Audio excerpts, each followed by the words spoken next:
Çox sağ olun ki, bu mövzulara siz bütün verilişlərdə belə deyək, vətənpərvər mövzulara toxunursunuz və bu gün də bu mövzulara toxunduğunuz üçün sizə minnətdarlığımı bildirirəm. Bilirsiniz ki, bu elə bir tarixdir ki, bizim hamımızın xatırlaya biləcək bir tarixdir. Hansı ki, o günkü 15 iyun ulu öndərimiz, belə deyək, mərhum prezidentimiz Heydər Əliyev cənablarının yenidən qayıdışı dövrüdür. Həm də Azərbaycan müstəqilliyinin, belə deyək, bərpasının təməlinin qoyulduğu gündür ki, və bu gün də uğurla o təməl davam elətdirilir və biz müstəqil ölkədə yaşayırıq.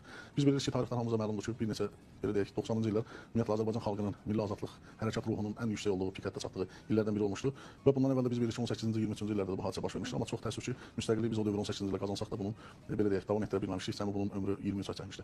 Amma 90-cı illərdə Azərbaycan xalqının bu iradəsi və gücü sayəsində biz bilirsiniz ki, müstəqillik qazandıq. O vaxt ki, SSR dövründən ayrılaraq müstəqil siyasəti yürütməyə başladıq. Və bu başlanğıcda da şərt biz birinci misal çəkdik ki, 18-23-də demişik, amma əsas o idi ki, bu müstəqilliyi biz qazanmışıqsa, əgər bunu davam elətdirmək, bunu əldə saxlamaq ən böyük şərtlərdən biridir. Bilirsiniz ki, o dövr 91-ci ildə bu müstəqilliyi xalqın hesabına əldə edilməsinə baxmayaraq, ölkədə çox böyük xaos hökm sürürdü, belə deyək, yumşaq desək. Çünki həm daxili qüvvələr, həm o dövrçü, belə deyək, rəhbərliyin səriştəsizliyi və siyasətin düzgün qurulmaması səbəbindən ölkədə bir xaos yaranmışdır. Həm iqtisadi böhran, həm siyasi, həm digər, belə deyək, həm daxili və xarici təzyiqlər demək olar ki, Azərbaycanı parçalamağa yaxın bir hərəkətlər meyillər biz bilirik ki, şimaldan, cənubdan və separativ qüvvələrin baş qaldırılması halları baş verdi. Bunun da bir xilaskarı mütləq şəkildə olmalıydı ki, bu oldu ulu öndərimiz Heydər Əliyev. Bilirsiniz ki, siz ulu öndər Heydər Əliyev uzun müddət SSR imperiyasında da çox böyük yüksək vəzifələrdə işləməsinə baxmayaraq daimi qəlbi, ürəyi Azərbaycanla deyir və bir çox işlər görüldü. Və bunun davamı olaraq bilirsiniz 90-cı il 20 yanvar hadisəsindən sonra dərhal sabahsı gün ulu öndər o böyük imtiyazlara vəzifəsinə və digər, belə deyək, yaradılmış şəraitə baxmayaraq sabahsı gün bu 20 yanvara etiraz bildirdi, hamısı işlədiyi SSR imperiyasına. Və bu müddət getdikcə 91-ci ildə siz bilirsiniz ki, o qədər vəzifələrdən və imtiyazlardan dediyim kimi, çünki ürəyi Azərbaycanla döyünən bir şəxs idi ulu öndər. O imtiyazlardan əl çəkərək 91-ci il bilirsiniz ki, vəzifəsindən də partiyadan da imtina edərək, hansı ki, məhz Ermənistan-Azərbaycan münaqişəsində SSR-in 200-lüyünü birbaşa tribunadan elan edərək öz vəzifəsindən imtina elədi və Naxçıvana qayıtdı.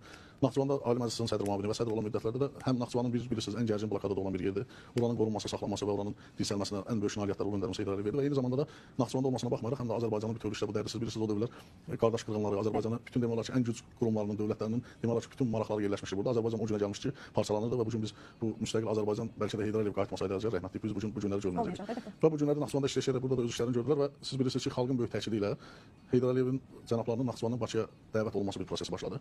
Və bilirsiniz ki, xalqla bərabər və bu xalqın tələbini görən, o vaxt səriştəsiz belə deyək də, səriştəsiz rəhbərlər xalqın tələbini də görərək və siz bilirsiniz ki, məcbur olub onların özləri də biz görmüşük sənədli filmlərdə o video çəkilişlər var. Və məhz həmin dövrün rəhbərləri də xahiş edərək, təkidlə Heydər Əliyev Naxçıvandan Bakıya gətirildi və həqiqətən də biz bilirik ki, 15 iyul Azərbaycan Ali Məclisinin sədri belə deyək, sədr oldu və o gündən sonra belə deyək, Azərbaycanın müstəqilliyi və gələcək strategiyası planları açıqlandı və bu günə qədər də biz onun bəhrəsində görürük. Fundamenti o vaxtdan qoyulmuş bir fundament idi və bu gün də cənab prezidentimiz İlham Əliyev cənablarının uğurlu siyasətindən bu davam etdirilir. Sözsüz ki, 1993-cü ilə qədər də Azərbaycan iqtisadiyyatı müəyyən qədər aşağı səviyyədə olsun inkişaf edirdi. Amma 15 iyun hadisəsindən sonra daha da sürətlə inkişaf etməyə başladı. İstəyirəm 15 iyun tarixinin bizim iqtisadiyyatımıza təsiri haqqında. Bəli, siz düzgün vurğularsınız. Yəni o 91-ci il müstəqillik dövründən belə deyək, 15 iyuna qədər